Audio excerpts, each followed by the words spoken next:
Hi, I'm Etta Murfitt. I'm the Associate Artistic Director of Matthew Bourne's New Adventures.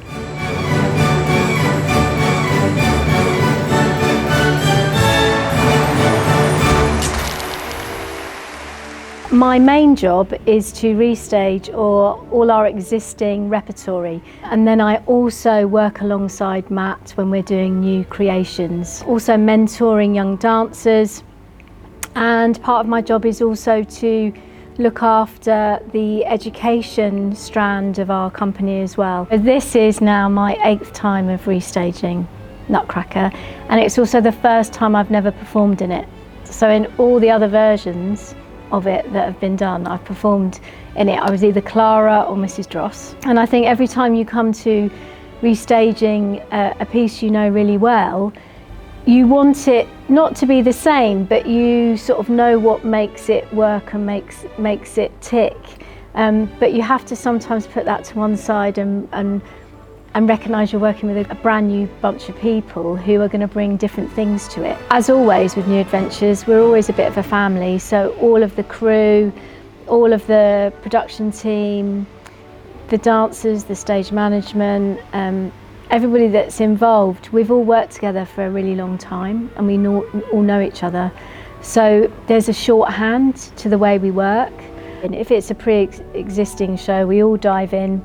And usually what happens is, if anybody's done the show before, they're usually quite helpful in teaching the choreography and elements of the show to new people. Because if it just is one person teaching the show, then it's just their version of what the show is. And so therefore it's not as rich.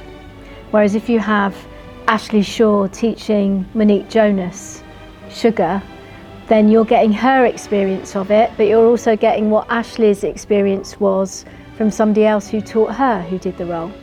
So it's a rolling legacy. I have a rehearsal team where I have Neil Westmoreland, who's the resident director, who also played Nutcracker with me. And then there's Dominic North, Katrina Linden, and Ashley Shaw. And that's our team, that's our rehearsal team. So they are the keeper of the knowledge. So they all have little pieces of knowledge, which then when we rehearse, they teach material, we put the show together. I'm responsible for restaging it all, so bringing all of the elements together to make it all work. A lot of the movement has a kind of contemporary classical sort of bent, but then there's also a lot of social dancing in it. And there's things in the first half in the orphanage called like the Children's March, which is like a proper sort of, as if you were demonstrating to a group of governors how well you can do a sort of English dance. It's kind of that kind of dance. So, and it's quite military in feeling and quite proper. And then there are other dances. So there's a whole dance based on Isadora Duncan with scarves, and it's very swingy and flowy.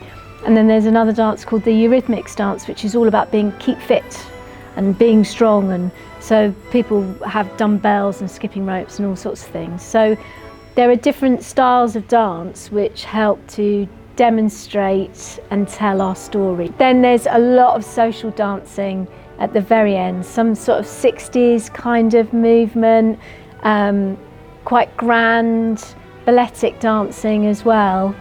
It's very varied and different actually all the way through. Everybody in Sweetyland, how they get to know everybody is by tasting them, because everybody's a sweet.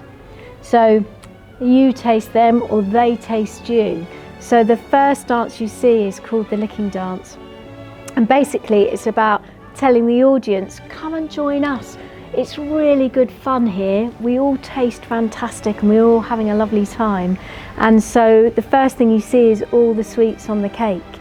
Dancing on the cake is really difficult because it's on a slight diagonal so that you can see it. So you're hanging on to the candles for dear life so that you can stay on the cake. You can't move too much, but I think we've done enough choreography on the cake to make it look quite spectacular. It being really good fun and, you know, about gluttony and eating and just having a fantastic time. My favourite moment is the duet between Clara and Nutcracker. It always has been. And my favourite moment is just after the duet when all the muscle men come in and there's a whole section where Clara is lifted. And it's my favourite section, and it always will be, because I just loved doing it myself. And when I watched it the other day, I just started crying because I just went, oh, I just love it. It's just so fantastic. So that is my favourite scene. Always I get very emotionally involved in it, and it's still so in me that I can't stop being involved in it.